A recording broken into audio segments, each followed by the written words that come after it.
झारखंड राज्य में लूटो खाओ और राजनीति करो का सरकार चल रहा है। और यहाँ के जल जंगल जमीन, यहाँ के आत्मा को, जो जमीन यहाँ की आत्मा है, उसको लगातार छीनने का काम ये सरकार के द्वारा, सरकार के गुंडों के द्वारा किया जा रहा है। हम धर्मांतरण का विरोध करते हैं, डिलिस्टिंग की मांग करते हैं। आदिवासियों की बदहाली, डीलिस्टिंग और कुर्मी को एसटी में शामिल करने की मांग समेत विभिन्न मुद्दों को लेकर केंद्रीय सरना समिति के द्वारा एक बड़ा विशाल प्रदर्शन रांची के राजभवन के पास किया गया। इस दौरान आदिवासी नेत्री निशा भगत ने इन तमाम मांगों को लेकर अपना मुंडन करवा लिया और साफ तौर पर संकेत दिया कि अब आदिवासी चुप नहीं बैठेगा। आदिवासियों के हक और अधिकार को जो छीनने की कोशिश करेगा, शेर बनकर उसके जबड़े को अब पकड़ने की बारी है। ये आदिवासी के नाम पे कलंक है। ये झारखंड सरकार आदिवासी बेटा होने के बावजूद एक भी आंदोलन किए बिना अपने बाप के दम पे राज करने वाला बता दें कि झारखंड में आदिवासियों की बदहाली किसी से छुपी नहीं है। हर बार सड़क पर उतरकर आदिवासी अपनी मांग को लेकर आवाज बुलंद करते हैं, लेकिन उनके दिशा में कोई भी सरकार पहल नहीं करती। यही वजह है कि कभी कुर्मी समाज आदिवासी बनने की होड़ में दौड़ जाता है, जिसका विरोध आदिवासी करते हैं, तो कभी धर्मांतरण के जरिए ईसाई समाज में इनका धर्मांतरण हो जाता है। लेकिन अब आदिवासी संगठन इन मुद्दों को लेकर मुखर हो गए हैं और सीधे तौर पर धरना देकर सरकार और पूरे सिस्टम को चेतावनी दे रहे हैं कि अब अगर तमाम चीज़ों पर लगाम नहीं लगा, आदिवासियों के दिन नहीं बदले, तो फिर बड़ा आंदोलन होगा, जिसे रोकना सरकार के लिए भी मुश्किल हो जाएगा। इस दौरान आदिवासी नेत्री निशा भगत ने पूजा पाठ किया, तमाम प्रक्रियाओं को पूरा किया और फिर अपना मुंडन करवा लिया। मुंडन कराने के बाद गुस्से में लाल निशा भगत दिखी हैं। साफ तौर पर सरकार को ललकारा, केंद्र और राज्य दोनों को।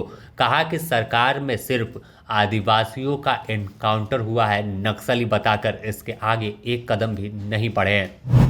इस झारखंड राज्य में हो रहे धर्मांतरण के खिलाफ आवाज उठाई, लेकिन सत्ता में बैठे आदिवासियों के दलाल प्रवृत्ति के लोग, जिन पे विश्वास किया हमारी जनता ने, जनता के लिए, जनता के द्वारा चुनी गई सरकार ने हमेशा हमें ठगने का काम किया है।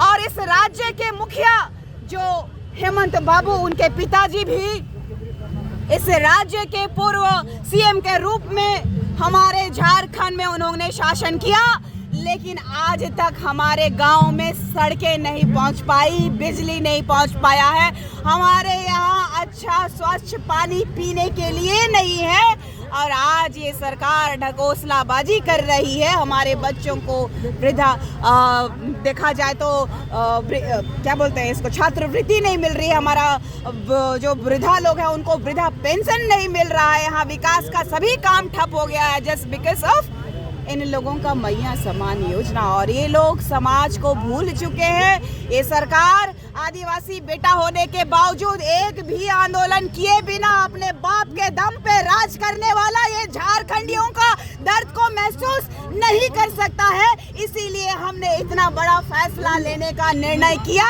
कि ये आदिवासी के नाम पे कलंक है। ये झारखंड सरकार जो है 81 विधानसभा सीटों में 28 विधानसभा सीट हमारे लिए आरक्षित होने के बावजूद 10 धर्मांतरित विधायकों के दबाव में ये सरकार चल रही है।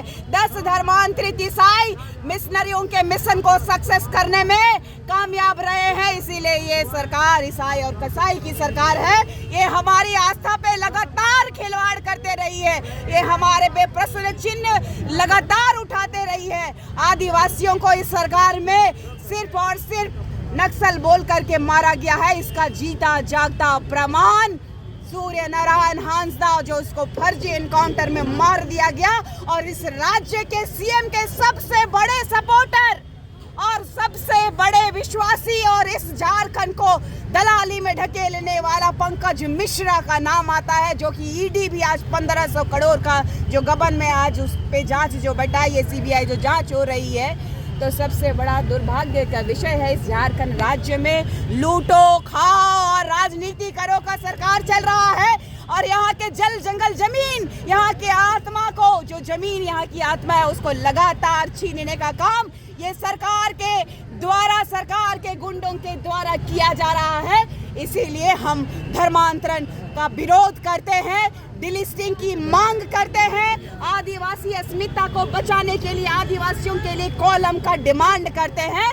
और ये आवाज ये सिर्फ और सिर्फ एक मुंडन के माध्यम से इस राज्य को नहीं, केंद्र की सरकार को चेताने का काम हमने किया है। वहीं अन्य आदिवासी नेत्रियों ने कहा कि अब आंदोलन और मुखर होगा। यहाँ मुंडन हुआ लेकिन एक संकल्प लिया गया कि अब चुप नहीं बैठेंगे। देखिए, जितने भी दर्शक हैं, जितने भी श्रोतागण हैं, सभी को मेरी ओर से जय धर्मेश। और मैं आप लोगों को बताना चाहती हूँ कि आज जो डिलिस्टिंग की मांग को लेकर ने हम लोगों ने जो महाधरना प्रदर्शन किया है, अभी भी काफ़ी लोग जुट रहे हैं, धीरे धीरे आ रहे हैं क्योंकि ठंडा का मौसम है तो लोग पहुँच नहीं पा रहे हैं। तो ये जो डिलिस्टिंग की मांग है वो जो धर्मांतरित आदिवासी हैं, ठीक है, जिन्होंने अपना धर्म बदल लिया, जो रूढ़िवादी प्रथा को नहीं मान रहे हैं, वैसे लोगों के डिलिस्टिंग की मांग को लेकर के हम बात कर रहे हैं। और डिलिस्टिंग होना बहुत ज़रूरी है, इसलिए ज़रूरी है ताकि हमारी जो आदिवासी अस्मिता, हमारी जो परंपरा, हमारी जो रीति रिवाज जो है, या एससी समुदाय, एसटी के कैटेगरी से जो मिल रहे आरक्षण का जो लाभ है वो सच में उन पिछड़े हुए लोगों तक पहुंच सके जो उन तक पहुंचना चाहिए। तो बस यही एक कारण है। महिलाओं की कैसी महिलाओं की पहल तो बहुत जोर शोर से है। आप देख रहे होंगे निशा जी भी आज अपना मुंडन करा रही है समाज को जगाने के लिए, चाहे वो केंद्र की सरकार हो चाहे वो राज्य की सरकार हो, उनको जगाने के लिए। तो ये बहुत बड़ा दान है समाज के लिए। तो आज भी महिलाएं जो है वो एक समाज की रीढ़ है और आज भी खड़ी है।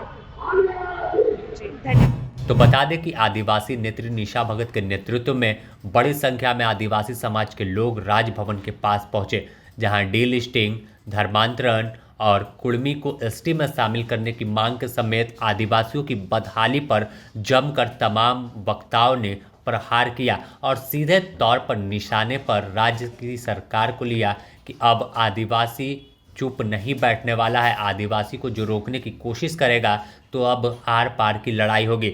यहाँ पर आपको बता दें कि तमाम पारंपरिक हथियार लेकर आदिवासी पहुँचे थे। हाथों में तीर धनुष, हसुआ, गड़ासा, तमाम हथियार मौजूद थे।